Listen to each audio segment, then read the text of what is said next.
Everyone and welcome to my channel science with Kaur. आज का हमारा टॉपिक है डायनोफ्लैजिलेट्स, यूग्लिना और डायटम्स। तो आइए स्टार्ट करते हैं डायनोफ्लैजिलेट से। हम इनके जनरल कैरेक्टरिस्टिक्स और इम्पोर्टेंस के बारे में बात करेंगे। डायनोफ्लैजिलेट्स जो होते हैं वो वर्ड कहाँ से लिया गया है? ग्रीक वर्ड से लिया गया है, जिसका मतलब होता है क्या? टू विर। ये ग्रीक वर्ड क्या था? डाइनिन था, जिसका मतलब होता है टू विर। यानी कि जो डायनोफ्लैजिलेट के फ्लैजिला विर मूवमेंट शो करेंगे। बहुत सारे डायनोफ्लैजिलेट्स जो होते हैं वो सेलुलोज प्लेट से कवर होते हैं। ये सेलुलोज प्लेट्स कहाँ पर होती है? एलिवेलर सेक्स में अरेंज होती है। आगे हम बात करेंगे इसका मतलब क्या होता है। इनके जो हैबिटेट होता है वो मराइन होता है। जब इनकी कैरेक्टरिस्टिक्स के बारे में बात करेंगे तो जो यूनिसेलुलर डायनोफ्लैजिलेट होते हैं उनमें कई तरह की डाइवर्सिटी देखने को मिलती है और ये सबसे पुराने होते हैं, जैसे कि कुछ जेनरिक एग्जांपल भी दिया गया है। जो सेल्स होते हैं इनके वो नेकेड होते हैं और एंक्लोज होते हैं। कहाँ पर? किसमें? डेलिकेट सेलुलस मेम्ब्रेन में। यानी कि यूनिसेलुलर जो डायनोफ्लैजिलेट है उनके बाहर में क्या होगी? यूनिसेलुलर मेम्ब्रेन होगी, सेलुलोज की मेम्ब्रेन होगी। ये किसकी मेम्ब्रेन होगी? सेलुलोज की मेम्ब्रेन होगी। अगर हम एडवांस वाले में देखें तो जैसे कि पेरिडिनियम में क्या होगा? जो सेल होगा वो कवर होगा किससे? कैरेक्टरिस्टिक पॉलीगोनल सेलुलोज प्लेट से। सेलुलोज प्लेट होगी इनके बाहर में, जिसको हम थिकल प्लेट भी कह सकते हैं। और ऐसे डायनोफ्लैजिलेट को हम आर्मड कहेंगे। ठीक है, यानी कि ये जो थिकल प्लेट होगी वो बहुत ही ज्यादा क्या होगी? ऑर्नामेंटेड होगी। क्यों होगी? क्योंकि इनमें क्या होगा? सिलिका या फिर कैल्शियम कार्बोनेट डिपॉजिट रहेगी। देखो किस तरीके से रहती है। जब हम एडवांस वाले बात करें तो ये देखो, ये एलिवेलर सैक हो गई और इसके अंदर में क्या हो जाएगा? सेलुलोज प्लेट अरेंज है। ये क्या है? सेलुलोज प्लेट अरेंज है। ये एलिवेलर सेक्स है और यहाँ पर क्या है? आपके सेलुलोज प्लेट्स अरेंज्ड है। ये सेलुलोज प्लेट है और यहाँ पर ये जो बाहर में दिख रहा है ये है आपका क्या? एलिवोलर सेक्स। ठीक है, समझ में आया? तो ये था मतलब। अब इसके बाहर में इनके अंदर ही क्या हो गया? कैल्शियम कार्बोनेट और सिलिका क्या हो गए? डिपॉजिट हो गए, जिसकी वजह से ऑर्नामेंटल क्या है इनकी इंपॉर्टेंस बताई गई है। जो सेल वॉल होती है कंटिन्यूअस नहीं होती है, इसी की वजह से जहां पर कंटिन्यूअस नहीं होती उसको हम ग्रुप बोलते हैं। देखो यहाँ पर क्या है? ये सेल वॉल कंटिन्यूअस नहीं है तो यहाँ वाले पार्ट को हम क्या बोल देंगे? ग्रुप बोल देंगे। जबकि इनके इस तरफ क्या हो जाएगी? इनके बाहर में क्या हो जाएगी? प्लाज्मा मेम्ब्रेन हो जाएगी। क्योंकि यहाँ बोला था ना कि alveolar sac that lies just under the plasma membrane, यानी कि बाहर में प्लाज्मा मेम्ब्रेन, उसके अंदर में एल्वेओलर सैक, उनमें अरेंज होगी सेलुलोज प्लेट। ठीक है, अब उनका क्या बोल रहा है? Rigid structure is due to cellulose embedded. ठीक है, जो पिगमेंट्स होगी इनमें वो क्या होगी? येलो ब्राउन हो सकते हैं और जो क्लोरोफिल होगा वो ए और सी हो सकता है और दूसरे तरीके के पिगमेंट भी देखने को मिलेंगे जैसे कि जेंथोफिल्स। ठीक है, जो स्टोरेज होगा इनमें वो स्टार्ची होगा और ऑयल्स होगा। जबकि किसी किसी में हमको क्या दिखने मिलता है? क्रियोसो लैमिनेरियन। ठीक है, आगे हम बात करते हैं किसका? फ्लैजिला के बारे में। तो इनके जो कैरेक्टरिस्टिक फीचर है डायनोफ्लैजिलेट के कि ये क्या होंगे? इनमें जो फ्लैजिला प्रेजेंट होगा वो कैसा होगा? दो होगा और दोनों कहाँ से निकल रहे होंगे? ग्रिडल से निकल रहे होंगे। चलो देखते हैं कैसे होगा। सबसे पहले हम देख लेते हैं। तो यहाँ पर मैं स्ट्रक्चर के बारे में बात कर रही थी, चलो स्ट्रक्चर देख लेते हैं। तो सबसे पहले जो डायनोफ्लैजिलेट्स होते हैं उनके बाहर में क्या होती है? प्लाज्मा मेम्ब्रेन होती है। ये हो गई प्लाज्मा मेम्ब्रेन। उसके अंदर में क्या हो गया? एलिवोलर सेक्स अरेंज हो गए। ये हो गए आपके एलिवोलर। ठीक है, अब इनके अंदर में क्या होगी? इनके अंदर में होगी सेलुलोज की प्लेट होगी। ठीक है, ये सेलुलोज की प्लेट भी हमने बना ली। फिर उसके बाद में क्या होगे? यहाँ ग्रिडल होगा जहां से क्या होगा? इनका फेजुला निकलेगा। समझ में आ रहा है? यही से इनका क्या होगा? फेजुला निकलेगा। अभी तक की ये बात हुई। चलो देखते हैं क्या बात लिखी है आगे फेजुला में कि one of the flagella encircle the girdle जबकि other is projected posteriorly at right angle. दूसरा वाला कहाँ पर से निकल रहा होगा? राइट एंगल से निकल रहा होगा। जो फेजुला होगे वो कवर होगे किससे? फाइन हेयर से, जिसको हम क्या बोल सकते हैं? टिंसल टाइप के ये दिखेंगे। जिस फेजुला से क्या होगा? डायनोफ्लैजिलेट बहुत ही हाई स्पीड से स्विम करेगा। यानी कि हम बोल सकते हैं, कलर चेंज करके देखते हैं इनका फेजुला कैसे दिखेगा। तो इनका फेजुला क्या होगा? दो तरीके से निकल रहा होगा। एक तो क्या होगा? राइट एंगल पे निकल रहा होगा। एक तो क्या होगा? राइट एंगल पे ये क्या होगा, इनका फेजुला राइट एंगल बनाते हुए ही निकल रहा होगा और एनसर्कल कर रहा होगा। ये मतलब कि राइट एंगल निकल, ऐसे देख रहे हैं, ये जो पूरा ग्रिडल है उसको एनसर्कल करते हुए क्या कर रहा होगा, राइट एंगल बनाते हुए निकल रहा होगा। ये बन गया ना राइट एंगल, 90 डिग्री का होता है राइट एंगल, समझ गए। तो इस तरीके से इनमें डायनोफेजुलेट में हमको फेजुला निकलते हुए दिखता है।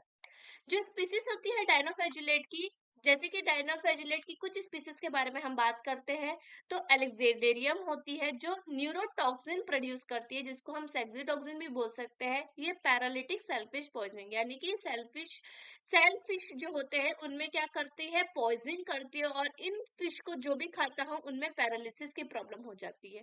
जो पॉइजनस और डिस्ट्रक्टिव रेड टाइड्स हमको देखने को मिलती है ना, वो इन्हीं की वजह से है, जिसको हम ब्लूम्स भी बोल देते हैं डायनोफेजुलेट्स के। और उनमें कौन कौन सी स्पीसीज इन्वॉल्व होती है, जिम्नोडिनियम और गोनालेक्सिस स्पीसीज। समझ में आया। अब हम इनकी इंपॉर्टेंस के बारे में बात करते हैं। देखो आपको यहाँ पर दिख भी रहा होगा फेजुला कैसे निकल रहा है, लॉन्गिट्यूडिनल फेजुला और ट्रांसवर्सल फेजुला। ठीक है, ये देखो दिख रहा है ना, ऐसे दिख रहा है, समझ गए। अब उसके बाद जो डायनोफेजुलेट्स होते हैं वो प्रोड्यूस करते हैं क्या, इंपॉर्टेंस के बारे में बात करें तो ग्लिसरॉल प्रोड्यूस करते हैं, जो कि क्या होगा, एनिमल पार्टनर के लिए न्यूट्रिशन का काम कर सकते हैं। जबकि कुछ क्या होते हैं, सिम्बायोटिक क्या होते हैं, डायनोफेजुलेट्स होते हैं, जो कि कार्बन डाइऑक्साइड और inorganic nitrogen phosphate vitamin animals के लिए क्या करते हैं, प्रोड्यूस करते हैं। बहुत सारे डायनोफेजुलेट जो होते हैं वो फ्री लिविंग होते हैं, जबकि कुछ इंपॉर्टेंट एसोसिएशन दिखाते हैं दूसरे ऑर्गेनिज्म के साथ, यानी कि एसोसिएट फॉर्म में रहते हैं। जो ये क्या करते हैं, कार्बन को भी क्या करते हैं, फिक्स्ड करते हैं, और कोरल एनिमल्स को क्या करते हैं, प्रोवाइड करते हैं और हेल्प करते हैं कि वो अपना जो कैल्शियम कार्बोनेट एक्सोस्केलेटन में क्या कर सके, सिक्रेट करे। तो कुछ इंपॉर्टेंट स्पीसीज होती है डायनोफेजुलेट्स की, जो क्या होती है, लुमिनेंस शो करती है, जैसे कि आपका एग्जांपल दिया है नॉक्टिलुका। ठीक है, यहाँ तक की बात हो गई किसकी, डायनोफेजुलेट्स की। अब हम आगे बात करेंगे किसके बारे में, यूग्लिनॉइड्स के बारे में। यूग्लिनॉइड्स एक तरीके का क्या है, ये ग्रुप होता है, क्या होता है, ये ग्रुप होता है। यूग्लिनॉइड्स में जो मोस्ट इंपॉर्टेंट मेंबर होता है वो होता है यूग्लिना। ये जो हैबिटेट में पाए जाते हैं वो यूजली फ्रेश वाटर होती है, और इन पे कुछ स्पीसीज होती है जो कि मराइन में भी देखने को मिलती है। अगर हम इनके कैरेक्टरिस्टिक्स के बारे में बात करते हैं, तो यूग्लिनॉइड्स को हम क्या बोल देते हैं, एल्गी बोल देते हैं, या तो फिर प्रोटोजोआ बोल देते हैं। यानी कि ये बात दोनों कैरेक्टरिस्टिक्स होती है, एल्गी की भी और प्रोटोजोआ की भी।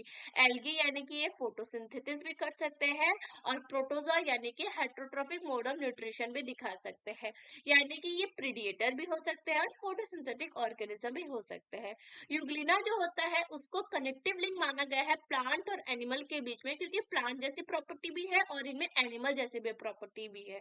ठीक है, ये इवॉल्व हुए हैं कुछ फेजिलेटेड प्रोटोजोआ से, जो कि ग्रीन एल्गी को खाया करते थे। समझ गए। कुछ यूग्लिनाइड्स होते हैं जो कि फैकल्टेटिव क्या है, कीमो हेट्रोट्रॉप्स होते हैं। क्या होता है, ये फोटोसिंथेटिक्स भी परफॉर्म करते हैं और प्रीडिएटर जैसे भी काम करते हैं। तो क्यों भाई, क्यों, क्योंकि ये रात में क्या करते हैं, फोटोसिंथेसिस तो कर नहीं सकते हैं, तो क्या करेंगे, ये अपना कौन सा मोड दिखाएंगे, प्रीडिएटर यानी कि एनिमल मोड पे रहेंगे, और जब मॉर्निंग के टाइम सनलाइट प्रोवाइड होगी इन्हें, तब ये फोटोसिंथेसिस का काम करेंगे। जो इनका सेल होता है वो क्या होता है, सेल वॉल से एंक्लोज नहीं होता है, जबकि इनमें एक प्रोटीनियस, प्रोटीन की क्या होती है, लेयर बाहर में मिलती है। ठीक है, जिसको हम पेडिकल भी बोल सकते हैं। ठीक है, plasma, it is a part of the modified cell membrane. ये किससे मॉडिफाइड हुई है, पेलिकल लेयर सेल मेम्ब्रेन से ही मॉडिफाइड होकर बनी हुई है, और ये इलास्टिसिटी प्रोवाइड करवाती है किसे, यूग्लिना को। ठीक है, yet rigid enough to prevent excessive alternation in shape, यानी कि इलास्टिसिटी तो प्रोवाइड करवाती है, लेकिन किसी भी चेंजेस में क्या, शेप के चेंजेस में क्या करती है, ये प्रिवेंट करती है, ताकि उसका जो शेप हो वो मेंटेन रहे।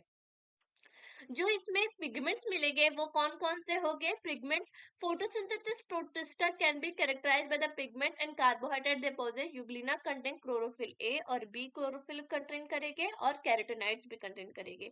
इनमें जो स्टोरेज ऑर्गन होगा वो क्या होगा, प्रेमिलॉन होगा। प्रेमिलॉन जो होता है पॉलीसेक्राइड होता है, पॉलीसेक्राइड होता है जो कि किससे बना हुआ होता है, 1,3 लिंक्ड ग्लूकोज मॉलिक्यूल से बना हुआ होता है। और ये क्या होता है, एकदम यूनिक कैरेक्टरिस्टिक्स है किसके लिए, यूग्लिना के लिए। समझ में आया।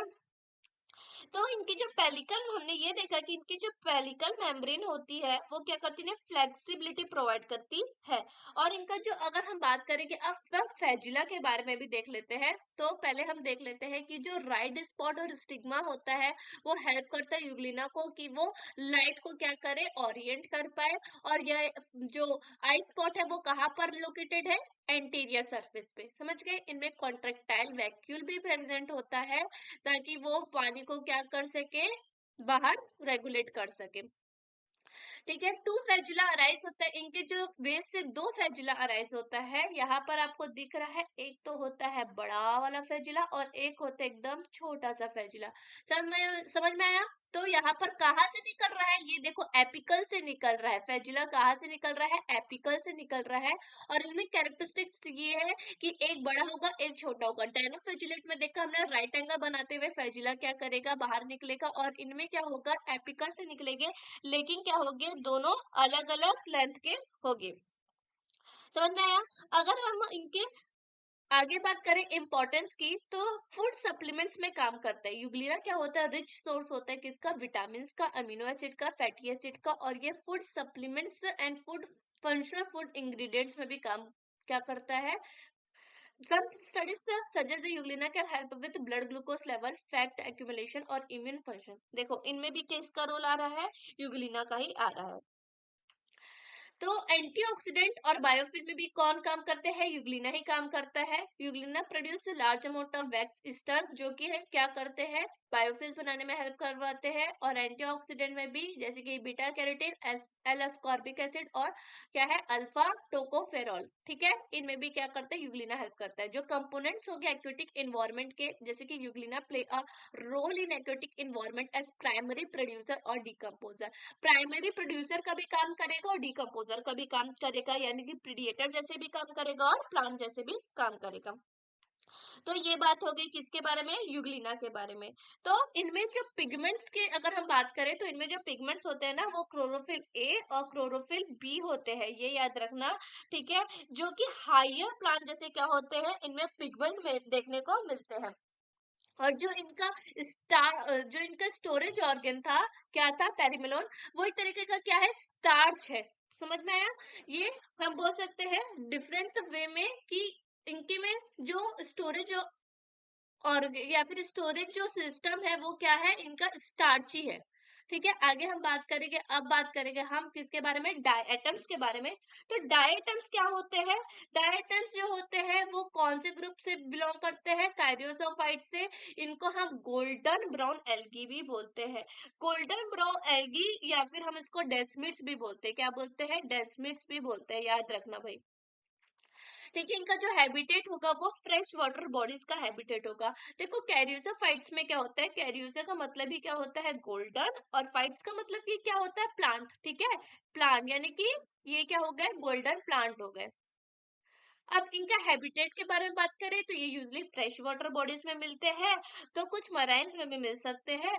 और जो सेलुलर कैरेक्टरिस्टिक्स के बारे में बात करें, तो इनकी जो सेल, ये क्या होते हैं, यूनिसेलुलर होते हैं और फिलामेंटस एगी होते हैं। ये फ्लैजिला में नहीं होता है। और इनके पास सिंगल लार्ज न्यूक्लियस होता है, और लार्ज न्यूक्लियस स्मॉलर प्लास्टिड्स इनमें पाए जाते हैं। ये क्या करते हैं, वाटर करंट के साथ फ्लो करते हैं, इनकी वजह से इन्हें हम प्लैंकटन भी कहते हैं। प्लैंकटन का मतलब ही क्या होता है, जो क्या करे, वाटर करंट के साथ फ्लो हो करे। ठीक है, अब कॉम्प्लेक्स सेल्स वो कंसिस्ट ऑफ पैक्टिन या लेयर ऑफ सिलिका। इनमें जो सेल वॉल होगी वो कैसी होगी, पैक्टिन की होगी, और इनके पास सिलिका की भी क्या होगी, लेयर होगी। ठीक है, इसकी वजह से क्या होगा, डायटम्स का बहुत इंपॉर्टेंस हम देखेंगे आगे। जो इनकी वॉल होगी ना, सेल वॉल, वो कैसे दिखेगी, पेट्री डिश जैसे दिखेगी। जब आप माइक्रोबायोलॉजी, जैसे कि माइक्रोबायोलॉजी हो या फिर आप कहीं पर भी देख रहे होंगे, तो आपको पेट्री डिश दिखेगी। पेट्री डिश दिखती है ना, वो कैसी होती है, एक तो होता है उसका बेस, है ना, और ऊपर में क्या होता है, उसका कवर होता है। तो इसी तरीके की इनकी क्या दिखेगी, सेल वॉल देखने को मिलेगी। आगे हम देखेंगे किस तरीके से दिखेगी। जो टू पार्ट होता है वॉल का, वो पेट्री डिश जैसे दिखता है, या तो फिर हम बोल सकते हैं जैसे कि जो पुराने जमाने में जहाँ पर साबुन रखते थे, या फिर पुराने जमाने बोले या अभी भी हम जिसमें साबुन रखते हैं ना, तो एक तरफ से खुलता है और एक तरफ हम साबुन रखते हैं, उसी की तरह इनकी सेल वॉल दिखती है। जो डायटम्स होते हैं वो diatoms have a distinctive two piece cell wall of silica called a frustules, यानी कि इन्हीं को हम क्या बोल सकते हैं, फ्रस्टल्स भी बोल सकते हैं। जो लार्जर हाफ होता है, बड़े वाले को हम क्या बोलेंगे, एपिथिका बोलेगा, और स्मॉलर वाले को हम क्या बोल सकते हैं, हाइपोथिका बोलेंगे। ठीक है। डायटम्स क्या करते हैं, store energy capture to photosynthesis in the form of oil. All through the majority of diatoms strictly photo autotrophic. Pigments अगर बात करें तो इनमें क्लोरोफिल ए, C1 C2 मिल सकता है, कैरोटीनाइड मिल सकता है, फ्यूकोजेंथिन। ठीक है। जब fucoxanthin the dominant pigment, the cell have a golden brown colour. जो गोल्डन ब्राउन कलर जो बोल रहे हैं वो किसकी वजह से, फ्यूकोजेंथिन की वजह से ही है। स्टोरेज की अगर हम बात करें तो इनमें जो होगा वो क्रिसोलेमिनियन होगा। ये क्या होता है, वन थ्रिलिंग ग्लूकोज रेसिड्यूज होते हैं, ये स्टोरेज प्रोडक्ट होता है। और ये जो होता है वो अलग तरह का क्या होता है, स्टार्च होता है, जो कि किससे रिलेट होता है, लेमिनेरियन से रिलेटेड होता है। समझ में आई ये बात। अगर हम इनका रिप्रोडक्शन के बारे में बात करें तो बाइनरी फिजन के थ्रू ये क्या करते हैं, नॉर्मल सेल डिवीजन करते हैं। आगे हम बात करते हैं यूग्लिना के, तो डायटम्स के। तो डायटम्स के इंपॉर्टेंस के बारे में बात करते हैं कि ये fresh water lakes, pond, streams और हर जगह ओशंस में पाए जाते हैं। मरीन प्लैंक्टोनिक होते हैं, जो कि 40 से 50% ऑर्गेनिक कार्बन ओशन में क्या करते हैं, डिपोजिट करते हैं, रिस्पॉन्सिबल होते हैं उसके लिए। They are there for very important in global carbon cycling. इसी की वजह से ग्लोबल कार्बन साइक्लिंग में इनका बहुत इंपॉर्टेंट रोल होता है। ठीक है। अब ये क्या बोल रहे हैं, दूसरा point, in fact marine items are thought to contribute as much fixed carbon as all rain forest combined. वही चीज है, डायटम्स क्या करते हैं, फाइटोप्लैंक्टन होते हैं, जो कि क्या करते हैं, ओशन का कूलर पार्ट्स बनाने में क्या करते हैं, इंपॉर्टेंस देखते बनाते हैं।